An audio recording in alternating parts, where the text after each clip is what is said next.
नमस्कार मित्रों, मैं हूं आचार्य अंकित नौटियाल। स्वागत है आपका हमारे YouTube चैनल धर्मशास्त्र में।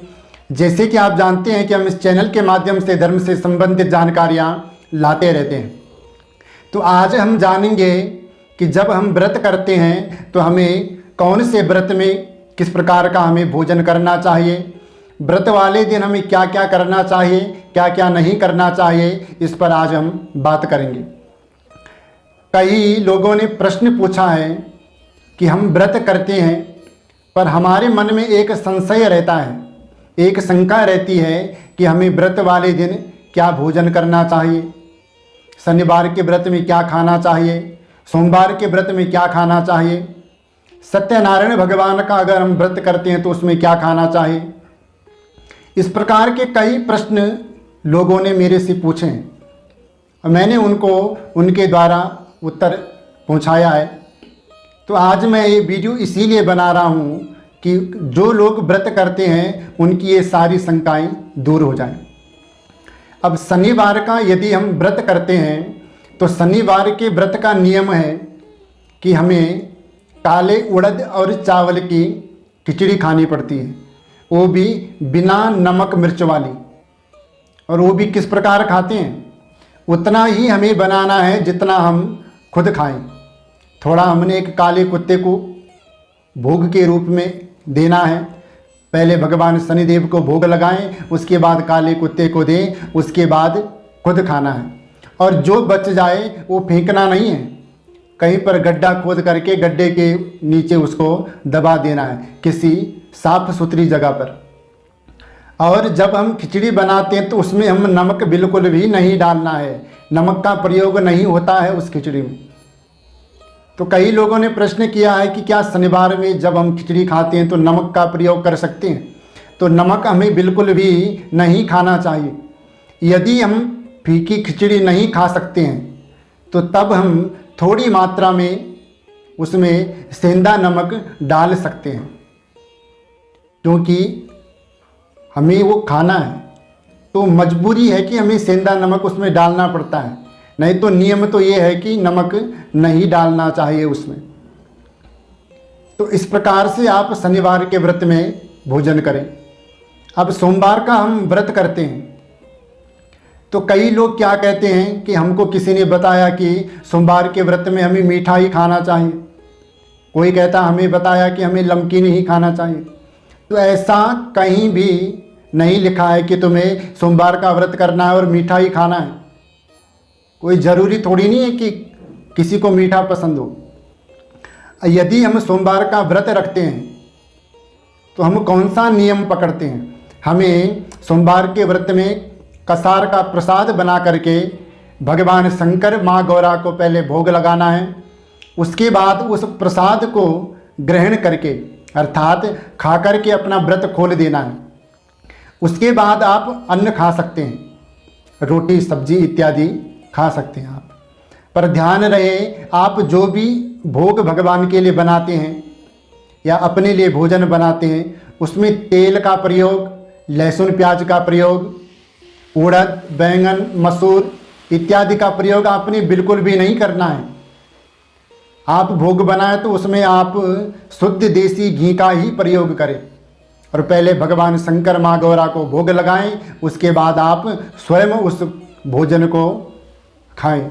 तो केवल भोजन नहीं रहेगा, वो एक महाप्रसाद बन जाएगा भगवान शंकर का। तो इस प्रकार से आप सोमवार के व्रत में भोजन करें।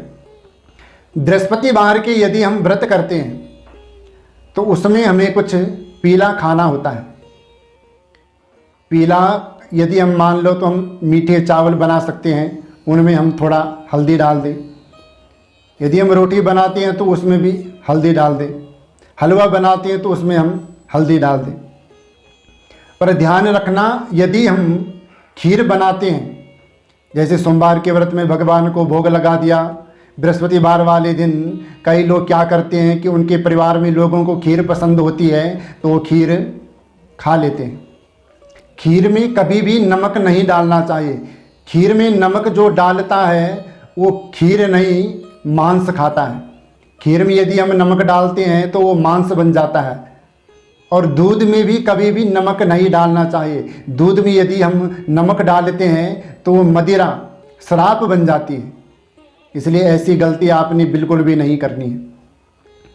अब सत्यनारायण भगवान का हम व्रत करते हैं तो कई लोग कहते हैं हमें उसमें क्या खाना चाहिए, तो उसमें भी आप साधारण सा कसार बना करके आप भगवान को भोग लगाएं, केले का भोग लगाएं, क्योंकि केले का फल भगवान सत्यनारायण को बहुत प्रिय है, बहुत पसंद है।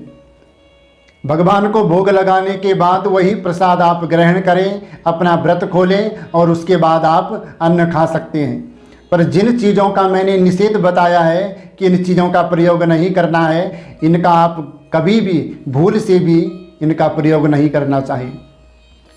व्रत वाले दिन हमें क्या नहीं करना चाहिए, तो व्रत वाले दिन एक तो हमें ब्रश नहीं करना चाहिए, एक व्रत वाले दिन हमें दिन में सोना नहीं चाहिए, किसी से लड़ाई झगड़ा नहीं करना चाहिए, किसी की बुराई नहीं करनी चाहिए, आलस्य नहीं करना चाहिए।